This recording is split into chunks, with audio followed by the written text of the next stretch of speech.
मोदी सरकार,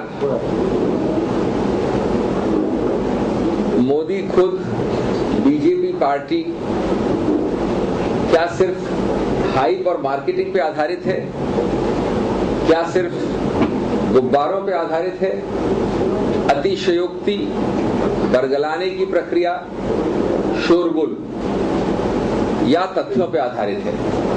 मैं आज इस थीम पे आपके साथ कुछ समय बिताना चाहता हूं।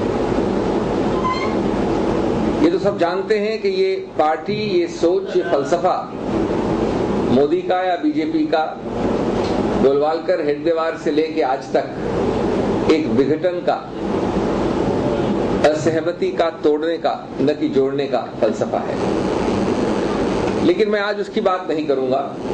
यद्यपि 24 घंटे पहले ही आपने एक बहुत ही भारतीय टिप्पणी सुनी है गिरिराज सिंह जी से, बिहार में किस प्रकार से भारत को जोड़ा जाए।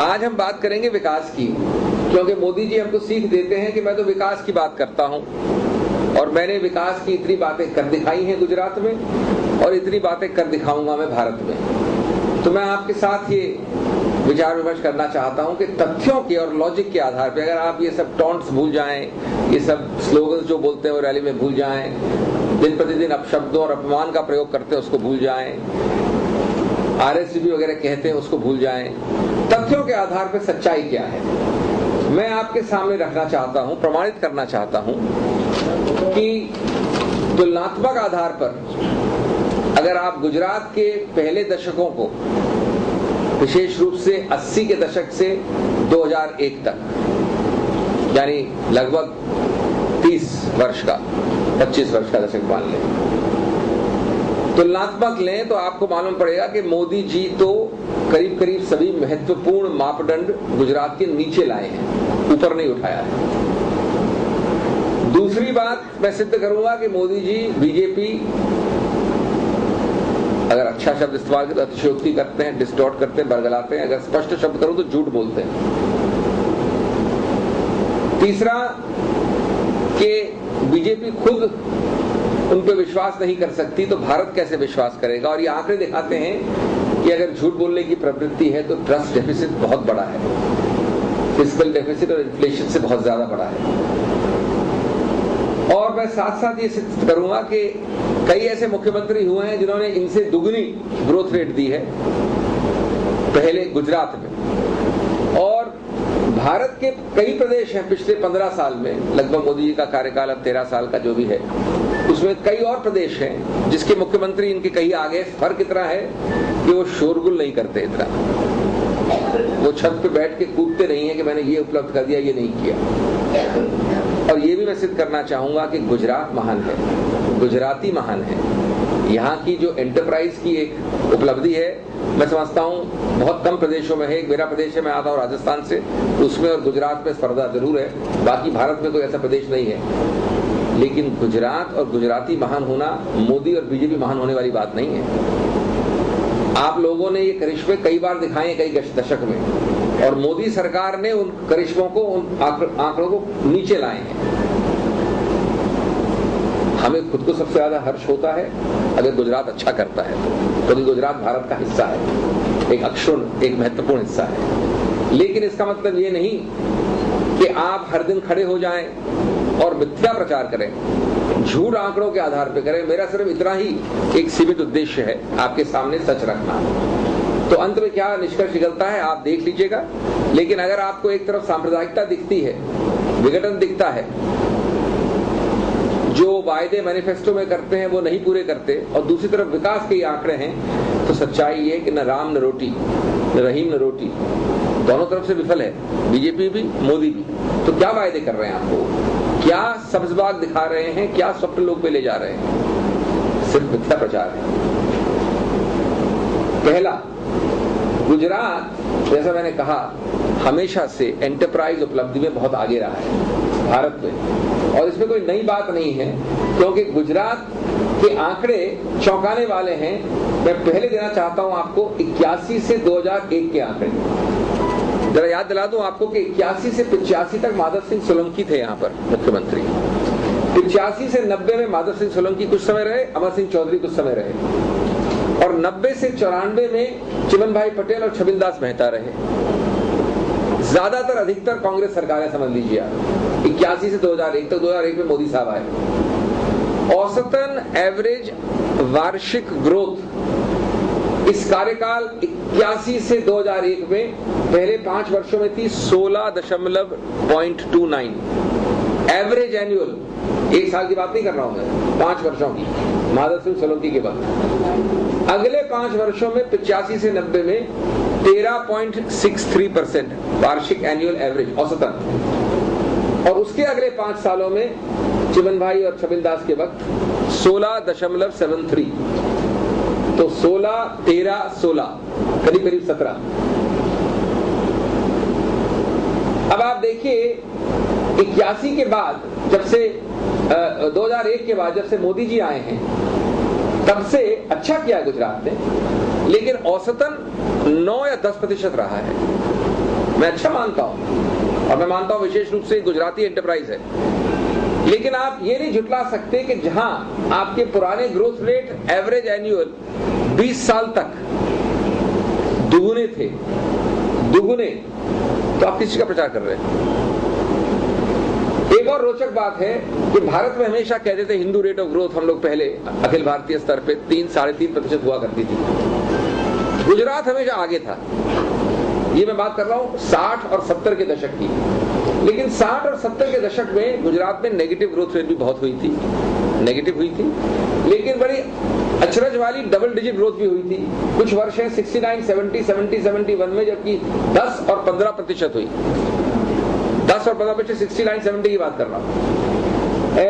73, 74 में 22% हुई। याद है मोदी जी की एवरेज है 10। ये जरूर है, मैं पहले बोल देता हूं आपको कि ये जो साल दे रहा हूं मैं, उसके पिछले साल, पहले वाले साल में नेगेटिव भी हुई है। दशक 60 और 70 में जब नेगेटिव होती है तो अगला साल ज्यादा दिखा सकता है, लेकिन हम उस साल, जो हम तो बात कर रहे हैं मूल 81 से 2001 के वक्त की। हर कांग्रेस सरकार ने, और कभी किसी माधव सिंह सोलंकी या मेहता या चौधरी ने खड़े होके डांस करके ये नहीं कहा कि हम सबसे अच्छे हैं। इनसे कहीं ज्यादा ग्रोथ रेट दिखाई है और साबित की है। तो समय ले लीजिए, सरकार ले लीजिए, और एक लीनियर समय के आधार पर कंपैरिजन तुलनात्मक ले लीजिए। ये कभी भी कोई ऐसी बात चमत्कार नहीं किया है मोदी जी। हाँ, ये बात जरूर है कि उनका चमत्कार है मार्केटिंग में, उनका चमत्कार है शोरगुल में, उनका चमत्कार है अतिशयोक्ति में, डिस्टॉर्शन में, बरगलाने में। अब अपन कुछ और चीजें देखें कि ये मिथ्या प्रचार जो करते हैं, और विशेष रूप से मोदी जी का ये एक बहुत बड़ी उपलब्धि है कि सीधा मिथ्या प्रचार करते हैं, आंकड़े फेंकते हैं, आपको कई चीजें बताते हैं। मैं जरा इसमें कुछ समय ज्यादा बिताऊंगा, उनको आप एक बार देखें, एक करके। एक बात आपको बोला गया बार बार, दिल्ली में बोला इन्होंने, सेमिनार में बोला, कॉन्क्लेव में गए मुख्यमंत्री की हैसियत, तब बोला कि गुजरात नंबर 1 है इंडस्ट्रियल डेवलपमेंट में, औद्योगिक विकास में। बहुत अच्छा करता है गुजरात, हम गौरवान्वित फील करते हैं, लेकिन झूठ न बोलो। अगर 1 है तो महाराष्ट्र है, यहां से बड़ा प्रदेश है। दूसरा है तो दिल्ली है, तीसरा है तो कर्नाटक है, चौथा है तो तमिलनाडु है। और कुछ वर्षों में आपके बीजेपी का स्टेट छत्तीसगढ़ और बिहार भी आपके आगे था। उनके मुख्यमंत्रियों ने वापस, मैंने कहा कि घोषणाएं नहीं। और आप अगर 12 वर्ष का लें एक समय, 2000 से 2012, जो लगभग मोदी साहब के मोदी काल से मैच करता है, तो ये 5वां प्रदेश है। महाराष्ट्र आगे, दिल्ली आगे, कर्नाटक आगे, तमिलनाडु आगे। झूठ नंबर 2 कि आप देख, तो पुरानी बात है, जानते हैं, लेकिन बोलना आवश्यक है। वाइब्रेंट गुजरात में तो हमने सब कुछ ले लिया, हमने इतने वायदे कर दिए। अब आप उसके आंकड़े जानते हैं, मैं सिर्फ एक सरल आंकड़ा दूंगा। 2003 में ये बात सही है कि जो वायदा हुआ आपके सामने समक्ष, उसके 50% वायदे पूरे हुए। और अच्छी बात बांटता हूं मैं, क्योंकि गुजराती एंटरप्राइज है, विदेश से गुजराती एंटरप्राइज आई है। लेकिन उसके बाद 5 में, 7 में, 9 में और 11 में, और विशेष रूप से 9 और 11 में जो वायदे हुए, उससे 10%, 10% से कम पूरे हुए, कार्यान्वित हुए। मैं आपको एक्चुअल आंकड़ों से बोर नहीं करना चाहता। 9.5% है एक्चुअली, मेरे पास आंकड़े एक्चुअल है, करोड़ में भी। तो ये क्या है मिथ्या प्रचार? अगर आप वायदा करते हो 100 का और 10% कार्यान्वित करते हो, उसमें क्या उपलब्धि है? तीसरा, सॉफ्टवेयर जैसी मुद्दे पे गुजरात का क्या स्थान है? मोदी के कार्यकाल में सॉफ्टवेयर में उसका 11वां स्थान है। सॉफ्टवेयर एक्सपोर्ट, हम जानते हैं गुजरात की एंटरप्राइज को कोई प्रोत्साहन नहीं मिला है। कर्नाटक आगे, महाराष्ट्र आगे, आंध्र प्रदेश आगे है, तमिलनाडु आगे, हरियाणा आगे, उत्तर प्रदेश आगे है। उत्तर प्रदेश आगे है गुजरात से, 11वां स्थान। चौथा, पर कैपिटा इनकम एक बहुत महत्वपूर्ण मापदंड होता है। शीला दीक्षित हमारी इतने 15 वर्ष रही, कभी आपने सुना इस प्रकार से अपनी सेल्फ कांग्रेचुलेटरी तरीके से अपने आप की बधाई देना अपने आप को हर दिन प्रतिदिन? नंबर 1 है दिल्ली, नंबर 1 पर कैपिटा में। और दिल्ली कोई छोटा शहर नहीं है, दिल्ली बहुत बड़ा शहर है। दिल्ली में तकलीफें बहुत ज्यादा हैं, जगह कम है, आबादी ज्यादा है। चलिए, गोवा, चंडीगढ़ और पुडुचेरी 2, 3 और 4 पे आते हैं। आप कह सकते हैं कि छोटे स्थान है, यदि भी वो 2, 3 और 4 पे है। 5वें में कौन है? महाराष्ट्र। 6ठे में कौन है? हरियाणा। हमने 15 साल सरकार चलाई महाराष्ट्र में और अब 10 साल खत्म कर रहे भूपेंद्र हुड्डा जी हरियाणा में। किसी मुख्यमंत्री ने इस प्रकार से गलत प्रचार नहीं किया, अपने आप को थपथपी नहीं दी। गुजरात है number 8 on per capita income. अभी मैंने सुना एक इंटरव्यू में इंडिया टीवी में कुछ हफ्तों पहले कि हमने बहुत ज्ञान दिया। मोदी जी खुद कह रहे थे 1-to-1 इंटरव्यू में, टूरिज्म में सबसे आगे पहुंच गए हम। तो टूरिज्म में तो मेरे से आके सीखना चाहिए, वो कह रहे थे। गुजरात में जो हमने किया टूरिज्म, सच्चाई क्या है? अद्भुत सच्चाई है। टूरिज्म में जो डोमेस्टिक टूरिज्म है, यानी लोग जो आते हैं हिंदुस्तान के विभिन्न भागों से गुजरात में, तो इंडिया के शेयर में 2.5% शेयर है गुजरात का। 2.5। और अंतरराष्ट्रीय टूरिज्म में कोई रैंकिंग नहीं है पहले 10 में। यानी जो विदेश से लोग आते हैं गुजरात घूमने के लिए, ये अलग बात है कि गुजराती बहुत बाहर जाते हैं, वो अपने पैसे पे जाते हैं, अपने दम पे जाते हैं। लेकिन टूरिज्म 2.5% डोमेस्टिक, इंटरनेशनल में कोई गिनती नहीं है। ये गरीबों को गरीबी रेखा से ऊपर उठाने की प्रक्रिया में गुजरात 5वां आता है। महाराष्ट्र ने 13% उठाया, तमिलनाडु ने 12, कर्नाटक ने 9, राजस्थान ने 9, गुजरात ने 8.5। और अगर इनको आप परिवर्तित करें करोड़ों में, फिगर्स में, तो बहुत ज्यादा करोड़ के फिगर होते हैं। एक बहुत महत्वपूर्ण मापदंड होता है जो ग्रामीण और शहरी कैजुअल वर्कर्स का वेतन मिलता है, उससे उन्नति का मापदंड होता है, प्रॉस्पेरिटी इंडेक्स माना जाता है उसे। इसमें गुजरात बहुत पिछड़ा है। शहरी कैजुअल वर्कर्स का वेतन 14वां नंबर है गुजरात का, 14। गुजरात जैसा समृद्ध प्रदेश, क्योंकि गरीब तो दिखते ही नहीं मोदी जी को, उनको तो सिर्फ कुछ थोड़े बहुत कैपिटलिस्ट दिखते हैं, पूंजीवादी दिखते हैं, तो सोचते गरीबी तो है ही नहीं, मैंने एक पर्दा डाल लिया, गरीबी वैनिश हो गई। उनके वेतन का स्टैंडर्ड है 14वां स्थान और ग्रामीण में 12वां स्थान गुजरात का, गुजरात स्टेट का। मैं आपको डिटेल नहीं दे रहा हूँ कौन से स्टेट हमारे उनके गुजरात के आगे हैं, सब है डिटेल मेरे पास। अभी फिगर क्या है मिनिमम वेज की तरफ बताएंगे? मैं बता देता हूँ आपको। मिनिमम वेज का फिगर तो मेरे को चेक करना पड़ेगा, लेकिन नरेगा को बिना काउंट किए अर्बन एरिया में गुजरात, केरला, हिमाचल, जम्मू, हरियाणा, राजस्थान, पंजाब, आंध्र, तमिलनाडु, उत्तराखंड, छत्तीसगढ़, महाराष्ट्र, कर्नाटक, उत्तर प्रदेश के पीछे है। ये नाम है 13 स्टेट्स के, गुजरात है 14वां, उत्तर प्रदेश के भी पीछे है। और ये ग्रामीण का 12वां स्थान है। मैं आपको फिगर भी दे दूंगा, आपको एग्जैक्ट फिगर मेरे को इस पर देंगे कि क्या, बट एब्सोल्यूट फिगर का मतलब नहीं होता, एब्सोल्यूट फिगर का कोई खास मायने नहीं है, मैं स्थान की बात कर रहा हूँ। पर कैपिटा इनकम रैंकिंग मैंने बता दी आपको, 5वीं या 6ठी। अभी उसी इंटरव्यू में इंडिया टीवी में इन्होंने कहा कि हमने खेलकूद पे बहुत उपलब्धियां की है, क्रांति ले आए हम खेलकूद में।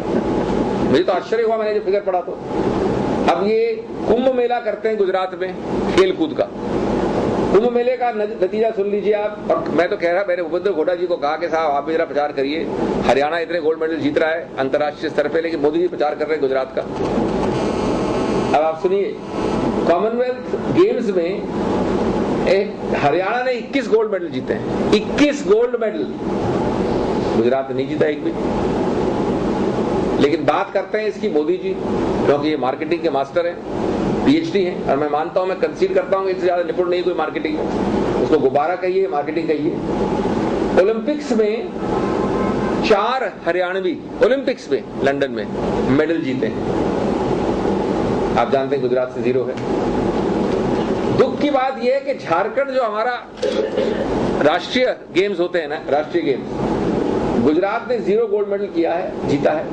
444 गोल्ड मेडल जीते लोगों ने उस पूरे राष्ट्रीय गेम जो होते हैं हमारे अखिल भारतीय, 0। अभी किस चीज का कुंभ है मैं नहीं जानता।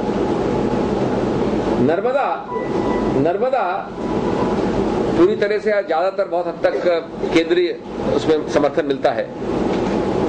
मैं आपको किलोमीटर नहीं देना चाहता, रुपए नहीं देना चाहता, फिगर है मेरे पास, लेकिन आज 15% प्रोग्रेस हुई है जो सब कैनाल्स हैं उसमें 18 वर्षों में गुजरात द्वारा। In 18 years, 15% progress in terms of canal network, completed canal network, command area and completed command area. अगर आप परसेंटेज लें इनके सबके। एक बहुत महत्वपूर्ण बात है सुशासन और कुशासन की। सुशासन आप अपने आप देख सकते हैं कि कितना ये एक पार्टिसिपेटरी गवर्नेंस में विश्वास करते हैं मोदी जी। मैं समझता हूं कि कोई प्रदेश नहीं भारत में जिसमें असेंबली गुजरात से कम मिलती है।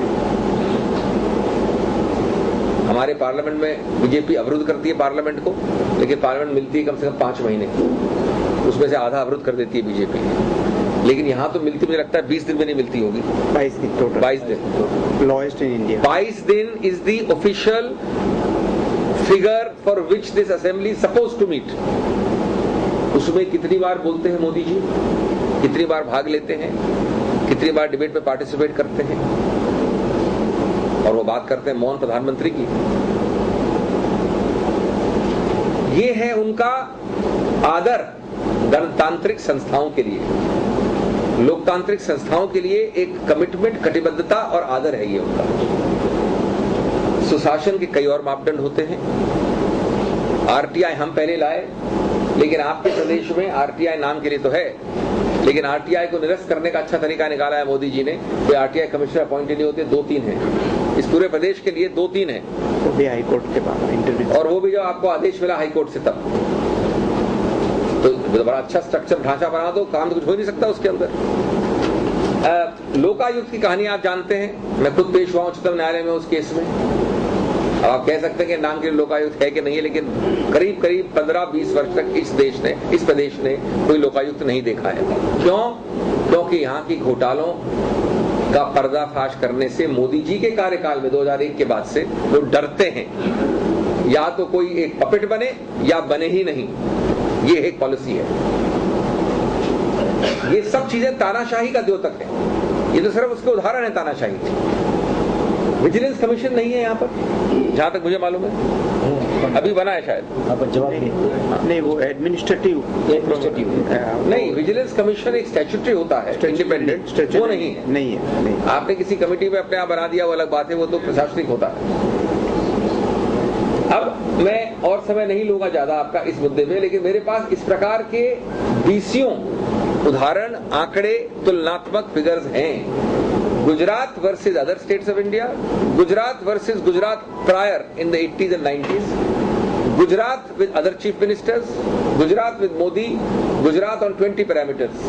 स्टेट जीडीपी में गुजरात का 8वां स्थान है, बिहार के भी पीछे है 2010, 11, 12 और 13 में।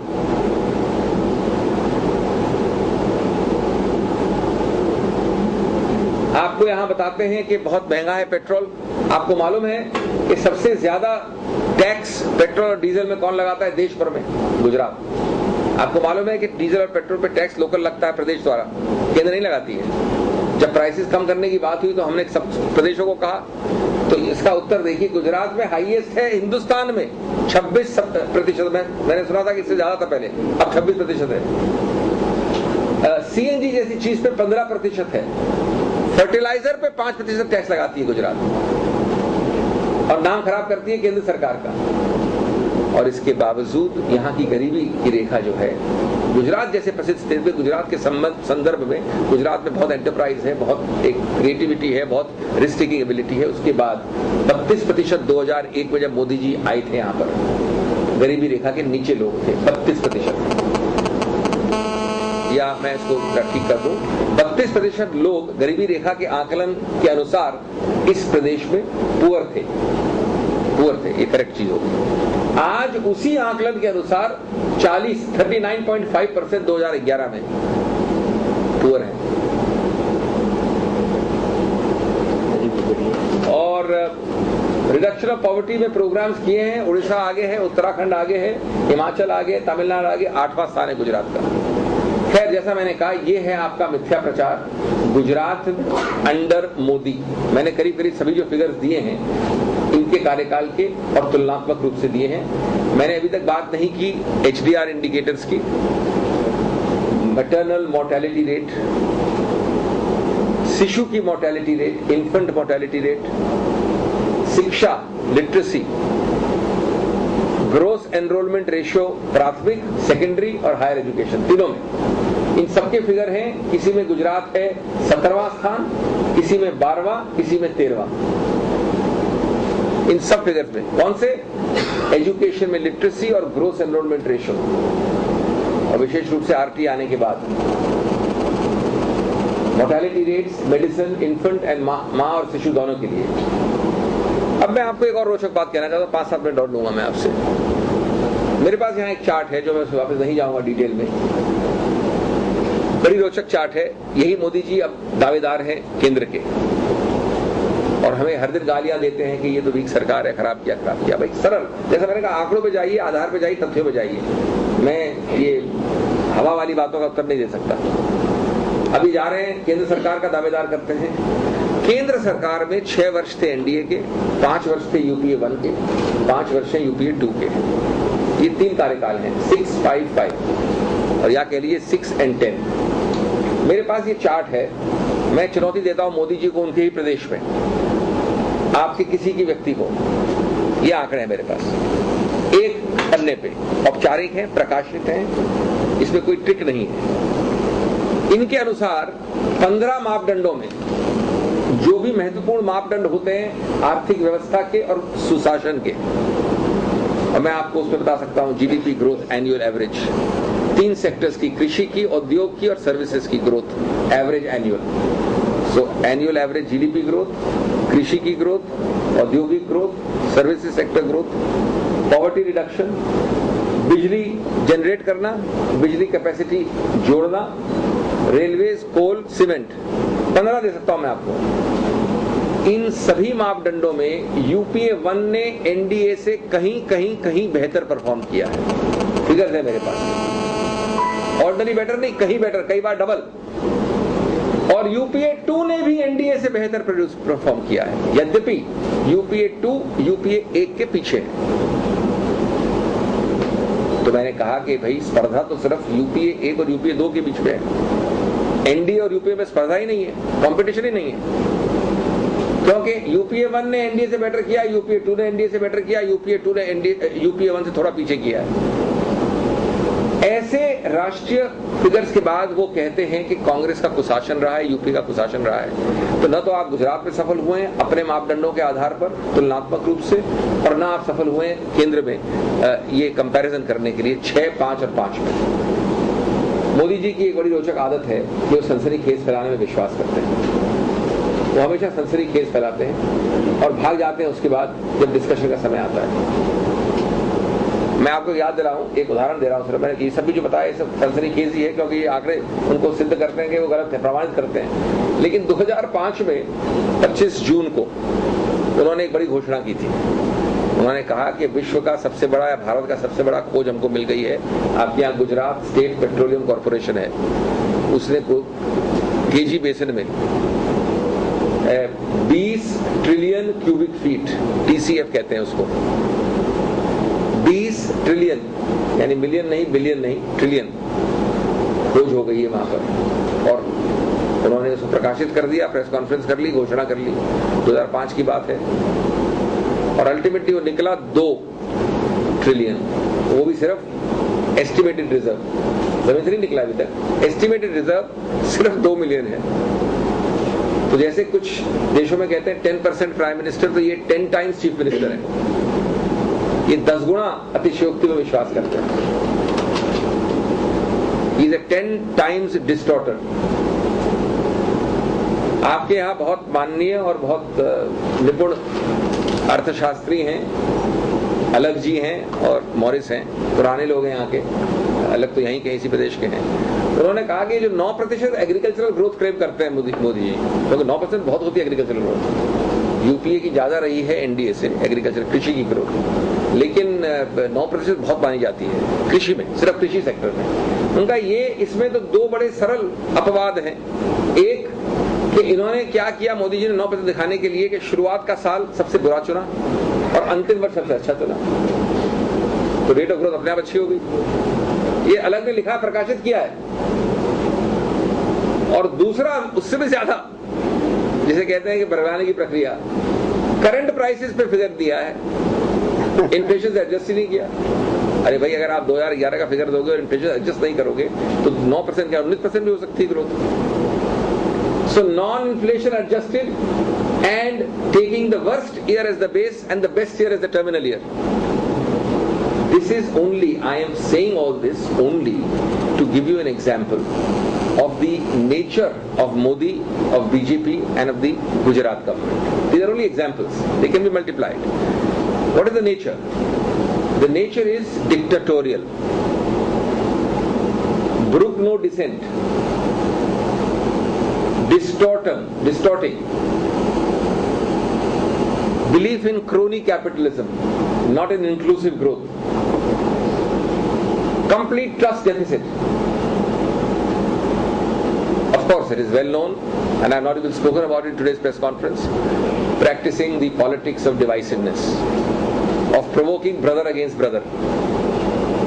That is the pehchan of the BJP. So, I don't know how true RSVP is, but the RSVP I would like to send to Mr. Modi. My RSVP response to Mr. Modi is that Modi may well be the man of damage to India. MODI. The man of damage to India. Just like his party may well be the Bharat Jalao party. The BJP. This is my RSVP to him. Here is a person, friends, who has believed, and I'll just be brief in English, just 5 minutes because I've finished in Hindi. Friends, here is a person who, on the basis of facts and figures which I've given you, which I'm not going to repeat, the facts and figures I've given you prove the following. It proves conclusively, and I challenge anybody, including Mr. Modi, to rebut me in his own state on these facts. I can't challenge him on slogans, shibboleths, insults, vacuous statements and empty threats, but I can challenge him on facts, on logic. It proves without doubt that firstly, Modi compared to prior Gujarat years has brought the Gujarat growth story down. 2. For 20 years from 81 to 2001, Gujarat experienced astronomical growth, average annual growth of 16% plus, whereas the highest average annual growth of Modi years 01 to 2014 has been 10% or less. Number 3, that Gujarat's inherent skill, Gujarati's greatness, Gujarat's greatness of enterprise does not mean it is Modi or BJP's enterprise skill. Because even when the Indian rate of growth was much lower in the 60s and 70s, Gujarat has many years, and I have given you the figures, of 22, 23 and 28%. Because this is the DNA of Gujaratis. It is not Modi or BJP. It also proves that Mr. Modi believes in distortion, falsehood, exaggeration is a mild word, pure lies. Believes in repeating a lie, if repeated long enough, as Gabel used to say, it will be believed. And he appears to be clearly a person of marketing hype, of floating balloons, which when faced with facts are pricked in 2 seconds. Those figures are astonishing. The 15-year period from 81 to 2001, almost entirely Congress governments under Madhav Singh Solanki, Amar Singh Chaudhary, Chavindas Mehta, Chimanbhai Patel. or largely, let me say, Congress governments, experienced much higher growth. Gujarati enterprise was high in the 60s also, when the Indian rate of growth was low. He has completely misled the people of this state and of India. If you compare all the figures I've given you, and I've given you figures on FDI, comparative, on the falsehood about Vibrant Gujarat, where you stand on software exports, about per capita income, about the tourism issues which Mr. Modi spoke of in an interview just a few days ago, poverty reduction, the state of RTI, Lokayukt, Vigilance Commission, all indicators of good governance, or in this case bad governance. Mr. Modi is anti-democratic, doesn't believe in participatory governance. His lies in the same TV program about the Khel Kood Kranti which he has brought in Gujarat, the state GDP growth, and of course the well-known Human Development Index factors, which are maternal mortality rate, infant mortality rate, literacy rates, gross enrollment ratio. As I said, at the national level, here is a person who wants to be a claimant, a pretender Prime Minister, but he is not able to answer that 6 years of NDA rule on any of the 15 basic established parameters: average annual growth rate, services sector growth rate, manufacturing sector growth rate, agricultural sector growth rate, poverty reduction, FDI, electricity addition, capacity addition. I've got 15 parameters. In all of them, UPA 1 did far, far, far better than NDA. And UPA 2 also did better than NDA, though UPA 2 was behind UPA 1. He's not able to answer to you how, when the competition is only between UPA 1 and UPA 2. There is no competition between UPA and NDA. Then what are these tall claims about the central government governance which he is making as far as the NDA is concerned? Friends, therefore, Modi, the RSVP which I would like to send to Modi is that not only does he belong to a Bharat Jalao party, the BJP, but he is the MODI, the man of damage to India. He is the potential man who will damage India. And I think the cocktail of dictatorial tendencies, of development distortion, of crony capitalism, of the politics of divisiveness, and of the trust deficit. This is the menu card which Modi and BJP offers. Thank you.